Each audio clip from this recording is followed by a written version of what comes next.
Hey guys, welcome to this video. If you're new here, my name is Julia Biamiwe and I'm from Love, Justice, Peace.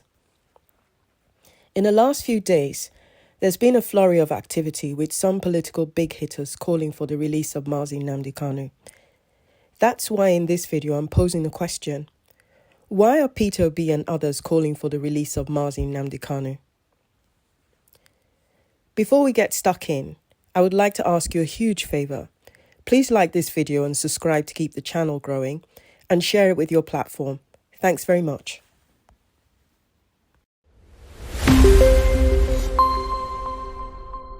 For the benefit of those who don't know the backstory, in June of 2021, Mazi Nnamdi Kanu, the leader of the indigenous people of Biafra, was kidnapped in Kenya.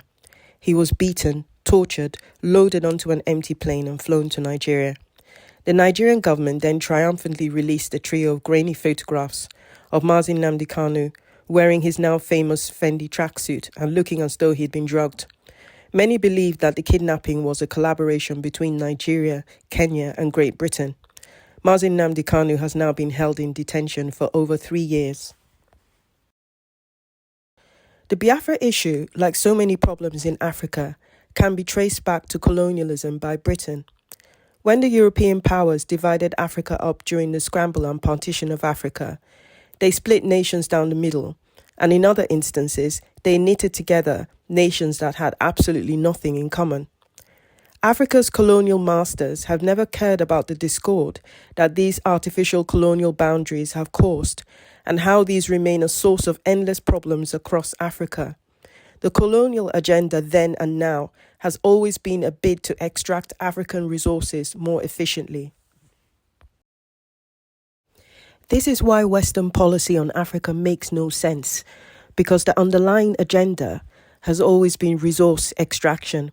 Let's take 2 examples using secession. So let's start with bad secession. An example of bad secession in the eyes of Britain, for instance, would be Biafra leaving Nigeria. The BBC will unfailingly describe Biafrans as secessionists to this day. They argue that the recognition of Biafra will cause problems across Africa. We all know this is an excuse. Britain wants Nigeria to remain in a state of unrest and perpetual poverty, as this facilitates resource extraction and enables efficient external control. Biafra tried to leave Nigeria in 1967, so Britain armed Nigeria to the teeth to stop it, and millions of Biafrans lost their lives. Please check out my video called Break Up the Sham, which I'll link in the description box of this video. So let's move on to good secession. In the example I gave on bad secession, Britain argued that Biafra leaving Nigeria would cause problems across Africa. Western policy in relation to Africa never makes any sense unless you look at it through the lens of resource extraction. This is why in the case of the breakaway Republic of Katanga, Britain had no problem with the concept of secession because the secession would enable the extraction of DR Congo's natural resources by a coalition of Western countries led by Belgium. Following Nigeria's bloody civil war between 1967 to 1970, there was supposed to be no victor and no vanquished. However, Nigeria has remained a hostile place for Biafrans, and to that end, the clamour for the restoration of Biafra has only grown year on year. Different movements to restore Biafra have come and gone, but the movement for the restoration of Biafra under the leadership of Mazi Nnamdi Kanu has really rattled the Nigerian government to the core. It will be a great disservice for anyone to continue to use the word Biafra to refer to any part of the East Central state of Nigeria. The tragic chapter of violence is just ended. We are at the dawn of national reconciliation. Once again, we have an opportunity to build a new nation. You will have heard that my government may seek the assistance of friendly foreign governments and bodies, especially in the provision of equipment to supplement our national effort. There are, however, a number of foreign governments and organizations whose so-called assistance will not be welcome. These are the governments and organizations which sustained the rebellion. They are thus guilty of the blood of thousands who perished because of the prolongation of the futile rebel resistance. The extraordinary rendition of Mazi Nnamdi Kanu sparked global protests. While those in the global diaspora took to the streets in London, New York, Rome, and so on, Biafrans at home decided to take a different approach. This is because each time Biafrans at home protested, many were brutalized and killed by the Nigerian armed forces. Accordingly, they decided to undertake a sit-at-home protest every Monday of the week until Mazi Nnamdi Kanu was released unconditionally. I uploaded a video on the 20th of August 2021 about this, and I'll put a link to that video in the description box so you can watch that too.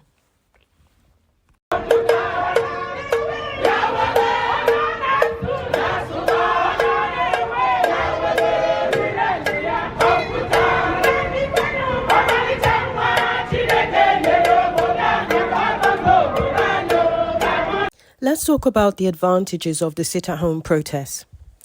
I personally support the sit-at-home protest because it was clear that the protesters would be safer. Nigerian forces have a habit of shooting at and brutalizing protesters, so a protest of this nature would make that difficult to achieve on the part of the Nigerian government. Plus, there would be the loss of tax revenue and general economic activity. In Things Fall Apart, a book by Chinua Achebe, Eneke the bird said that as hunters have learned to aim without missing, it had learned to fly without perching. Biafrans in this instance had learned to protest without getting shot at and brutalized by the Nigerian forces.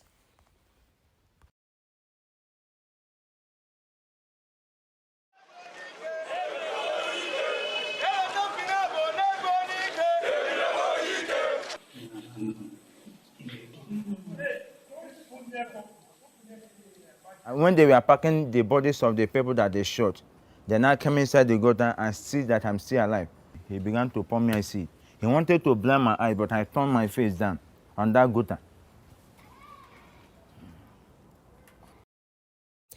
Before I talk about the disadvantages of the sit-at-home protests, I think it's worth pointing out that the beauty of the struggle for Biafra is that it is from the grassroots.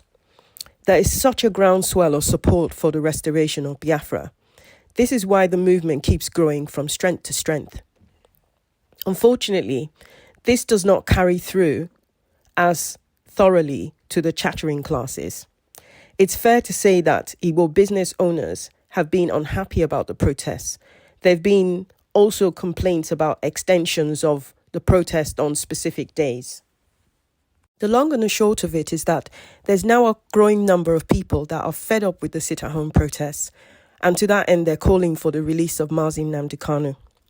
Purely on a class distinction basis, I would say that the grassroots and majority of the community want Mazi Nnamdi Kanu released, while some of the more affluent members of the community want Mazi Nnamdi Kanu released so that their businesses and lives cease being impacted by the protest.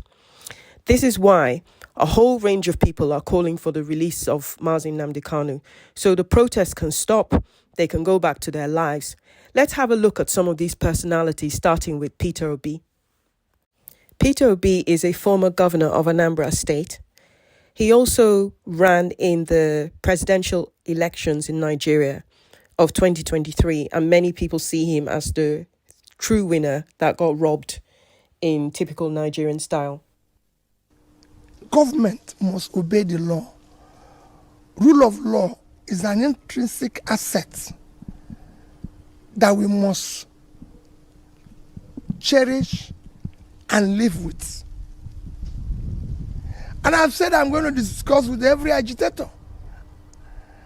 And I use the same opportunity to play to government to ensure that all those who are in similar conditions are released and discussed with. We're a democratic government. We shouldn't be doing things that are arbitrary. Peter Obi and his supporters, the Obedience, ran a very effective presidential campaign for the election of 2023. However, many Biafrans accurately predicted that the result of the presidential election would be rigged in favour of the candidate who would represent the most useful political puppet to Britain and its allies. When former UK Prime Minister Boris Johnson invited Peter Obi to visit Downing Street in 2022 to meet the members of the UK cabinet, many Biafrans interpreted the meeting as the true job interview with Nigeria's colonial master, Britain. In the end, Britain and its allies chose Tinubu over Obi for reasons that are obvious. A simple internet search will reveal Tinubu's history with drug trafficking allegations in the US. With the US refusing to respond to the requests of investigative journalist David Hundein, Tinubu is a valuable asset to the UK and the US. In any event, as Peter Obi still has political ambitions, the release of Mazi Nnamdi Kanu, which brings peace to the southeast, would be a huge feather in his political cap. The next person that we need to look at is former President of Nigeria, Olusegun Obasanjo. Olusegun Obasanjo is reported to have sent a delegation to the Southeast Governors Forum concerning the release of Mazi Nnamdi Kanu. The Southeast Governors Forum confirmed this in the following clip. The forum received the delegation of the former President Chief Olusegun Obasanjo, GCFR. Olusegun Obasanjo played a senior role in preventing the restoration of Biafra during the Nigerian Civil War and is credited with accepting Biafra's surrender in 1970. In 1975, a military coup established the junta, with Obasanjo as part of its ruling triumvirate when General Yakubu Gowon was overthrown on the 29th of July 1975. Obasanjo then went on to become a civilian president from 29th of May 1999 to 29th of May 2007. Obasanjo is seen as an advocate of one Nigeria, and he might be motivated to secure Mazi Nnamdi Kanu's release in order to bolster his shaky legacy as a Nigerian elder statesman. Based on his history and background, I don't believe that Obasanjo is a man that many Biafrans will place their trust in. The next group of individuals that we need to look at are the Southeast Governors Forum. A recent statement from the Southeast Governors Forum has gone down like the proverbial lead balloon. Many Biafrans are suspicious of this group and its members at the best of times. Many suspect that members of this group betrayed Mazi Nnamdi Kanu, delivering him into the custody of Nigeria. The first point of the communique of the Southeast Governors Forum expressed their condolences following the passing of Chief Onu. This gave the impression that their main concern was to bring peace to the Southeast to ensure peace and security for the dignitaries that they're hoping will attend the funeral ceremony of a very important person. They then confirmed that they had received delegations from Olusegun Obasanjo, Emeka Anyaoku, and Igwe Alfred Achebe, who is the Obi of Onitsha, and that all three had come in solidarity to visit the forum. Then they went on to confirm that the forum had considered and reviewed a report of Southeast security and economics in Owerri in September 2023. Then they resolved to visit the president in Abuja to discuss all the issues concerning the Southeast. And then finally, they confirmed that they had deliberated and resolved to interface with the federal government to secure the release of Mazi Nnamdi Kanu. Let's watch a clip. A communique issued today, 2nd July 2024, by the Southeast Governors Forum. The forum commiserated with the government and people of Abia State, Ebonyi, Imo State, indeed the entire Southeast region and Nigeria, and the family of Ogbonnaya family. The people of Ogbonnaya family on the demise of His Excellency Dr. Ogbonnaya Onu. The forum received the delegation of the former president, President Chief Olusegun Obasanjo, GCFR, Chief Emeka Anyoko, GCON, and His Royal Majesty Igwe Emeka Achabe, CFR, the Obi of Onitsha, who came on a solidarity visit to this forum. The forum deliberated on the reviewed report of the Southeast Security and Economic Summit held in Owerri on the 28th September 2023 and agreed to implement the aspects of the report pertaining to security and economic integration of the region, and affirmed its desire to put actionable plans on the key issues agreed. The forum resolved to visit Mr. President to discuss the pressing issues, all pressing issues concerning the Southeast region.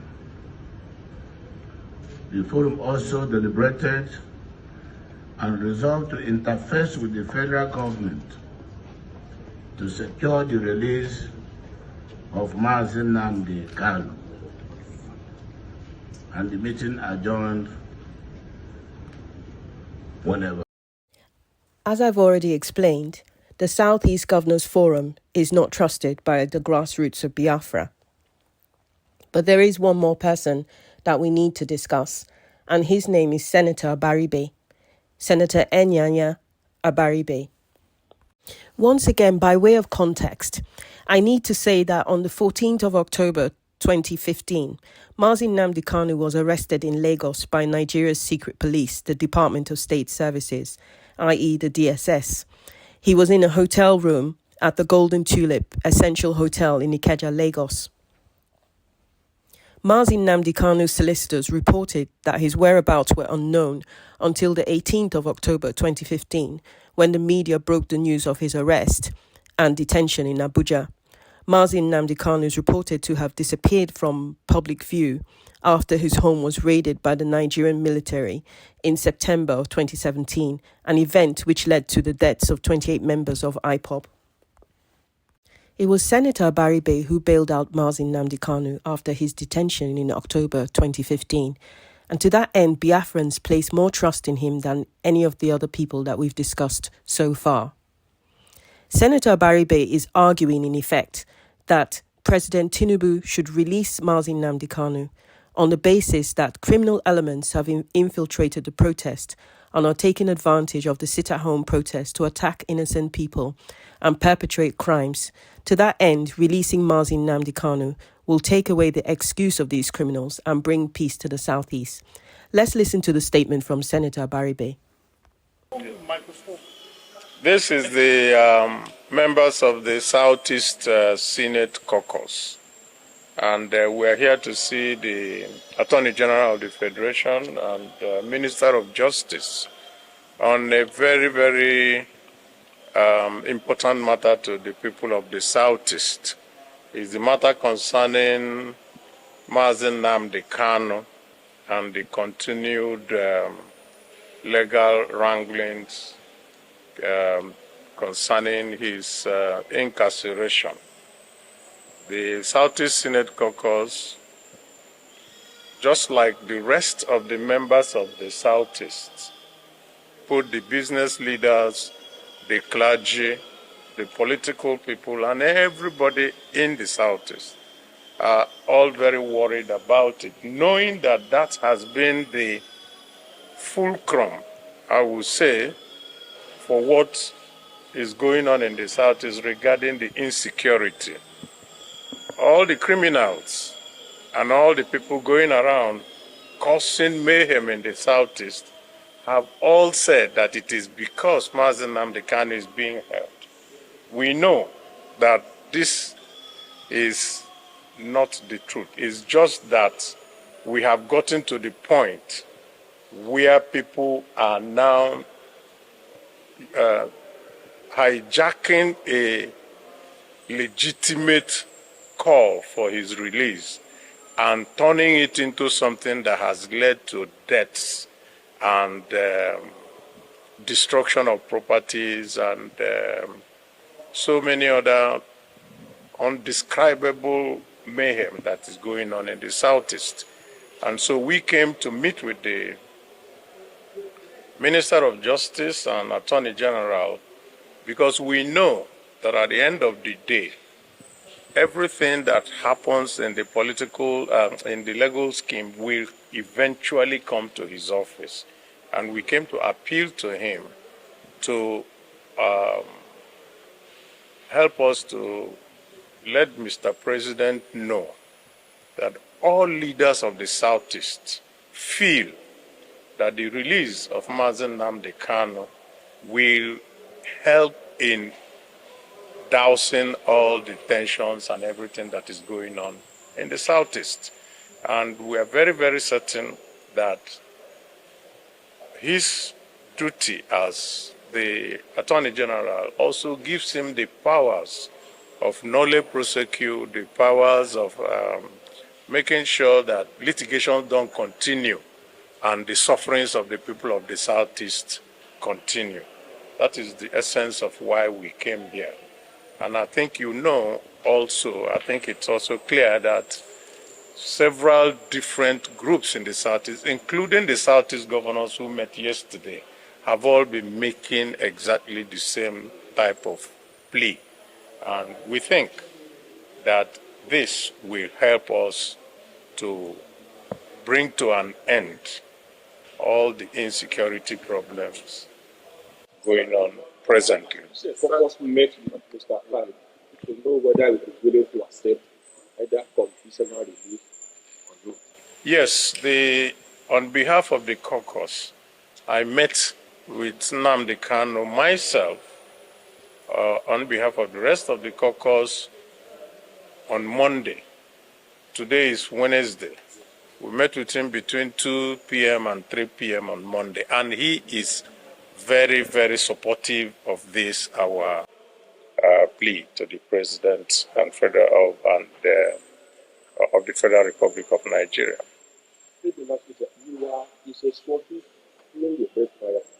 Yes. They need the Senator to be suspected this time around. Would you be willing to stand? I don't think that is necessary to ask. We came here on his behalf, and that tells you that any of our senators that you see, the 15 of us, by the way, the 15 of us signed this letter.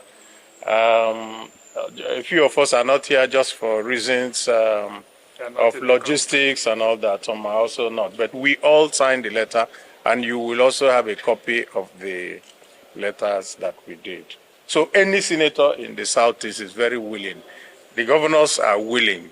The business leaders are willing. The clergy, they are willing. So the traditional rulers are also willing. So I do not think that anything will stop us if it comes to that. And he has also assured me that he is ready to fulfill any conditions that are put that will lead to his early release. Sir, is there any positive response from the AGF? Yes, the AGF received us very warmly and also told us that, of course, this is a request for which he has to go and study it, digest it, and take to the president, because he won't take the ultimate decision. I think it's a decision of the government of the Federal Republic of Nigeria. So, sir, lastly, I don't know if I asked you because I came late. What is your appeal to the president to of this very case?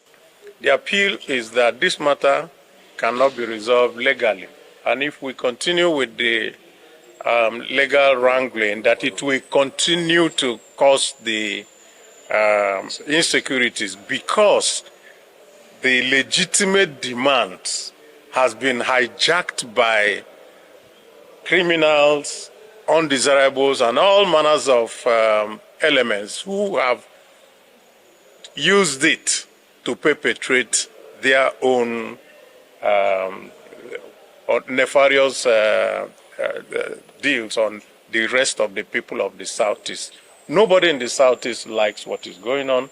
People cannot go out of their houses on Mondays. People are maimed and killed and all that. And some people are roaming around, killing even security men in the name of looking for the release of Nnamdi Kanu. And Nnamdi Kanu himself also confirmed to me last Monday that he never made any request of that nature that anybody should go and kill people. In fact, he was very pained that the Southeast is suffering because of this. And he assured me that any day he's out is also the day that they will now know those who are legitimate agitators and those who are criminal elements. This is the members of the Southeast Senate Caucus. And we are here to see the Attorney General of the Federation and Minister of Justice. Mazi Nnamdi Kanu is not the only freedom fighter that has been incarcerated in Nigeria. However, it is clear to everyone at this point that he's receiving the harshest treatment of them all. Omoyele Sowore was confined to the city of Abuja at one point before being allowed to leave the country and join his family in the US. Sunday Igboho was also detained in a city in Republic of Benin before being allowed to join his family in Germany. Mazi Nnamdi Kanu, on the other hand, has been held in a DSS dungeon since June of 2021, even though the Nigerian courts ordered that he should be released. The colonial cancer in the name of Igbophobia was introduced to Nigeria by colonial master Britain. This cancer dictates that the harshest punishment must be reserved for the Igbo. What do you think of these developments? Do you think Senator Abaribe will be successful at negotiating the release of Mazi Nnamdi Kanu? Let's continue the discussion in the comment section below. Once again, please like the video, give it a thumbs up if you found it useful, subscribe to the channel, and don't forget to ring the notification bell so you never miss a new video upload. Thanks very much for watching, and see you in the next one. Bye for now.